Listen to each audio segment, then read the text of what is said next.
Hello and welcome to Wired Outdoors. It's that time of year, the weather is finally starting to warm up, we're ready to turkey hunt, but what we want to talk to you about today is what we call frost seeding. You know that we use the Whitetail Institute products, we've been using them for years, and frost seeding is a great method to have great looking perennial plots come the spring and summer. So that's what today's show is all about, so let's get right to it. It is late winter, almost spring here, and we have a great show for you today. It's all about frost seeding. We get a ton of questions on this, but we've been employing this method for years, and it's very effective at having great looking food plots come this spring and summer. In this particular plot, in the lower end, we had imperial clover. On the upper end, we had fusion last year. It was an absolutely great plot, but what we're gonna do today is we're gonna be spreading clover on the lower end and fusion on the upper end to do a little frost seeding. Now, one of the biggest keys to this is the time of year.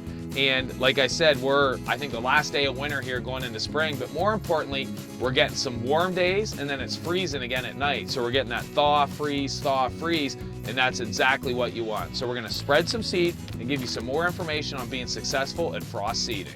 What I'd like to go over now are some of the benefits of frost seeding. And first, it is a great way to fill in bare spots from the previous year. So when you're doing those food plots, last fall and in the summer, make sure you take notice of where those bare spots are. Secondly, the clover and fusion blend will germinate in colder ground temperatures much more quickly than weeds and grasses, thus allowing them to establish before you get a ton of weeds in your plot. So a great way to beat them to it. Third, it is very inexpensive. All you need as far as equipment is a shoulder spreader. You don't need this or anything else. You need a shoulder spreader. That's all the equipment you're gonna need.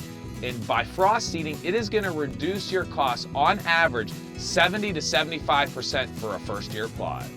What I'd like to talk to you about next is what is an appropriate seed to frost seed with. And we always recommend that you only use hard seed. You don't wanna use things like ryegrass or anything like that, a soft seed, because this time of year it tends to get in the soil, it gets wet, and it will rot. What we like to recommend from Whitetail Institute are our blends like imperial clover and fusion. They're both hard-coated as well as already inoculated, so they are ready to go right out of the bag.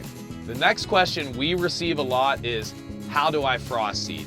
So let me begin first with, and we talked a little bit about this earlier, is equipment. The nice thing is you're only gonna need a shoulder spreader, which is really nice compared to the other time of year when you need discs, tractor, four-wheelers, whatever. All you're gonna need is that shoulder spreader.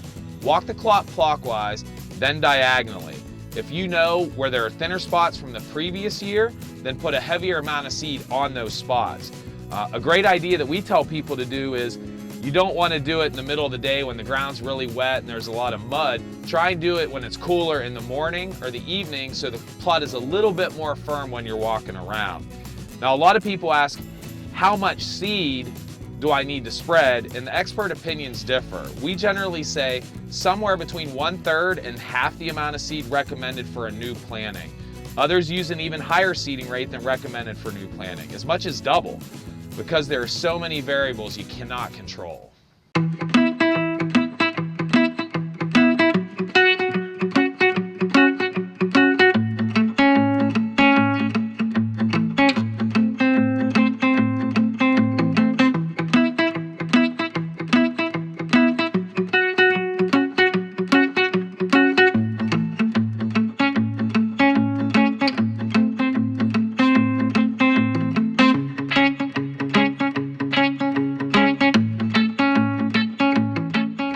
Okay, we're back in what we call the house plot, and you saw we were here last. It was early spring.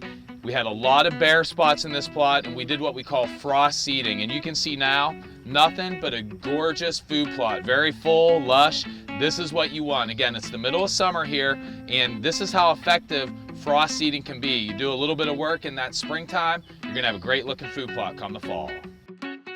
Well, we hope you enjoyed this show all about frost seeding, and as you can see, it is an effective method at having great looking food plots come the spring and the summer. And if you have any questions at all, we encourage you. We have a ton of great videos on planting food plots on our YouTube channel, our Roku channel. You can also visit the Whitetail Institute website at whitetailinstitute.com for all their products and to answer any of your questions. And anybody who wants to make a call their toll-free number to talk to a professional consultant. And we want to thank you all for joining us on Wired Outdoors.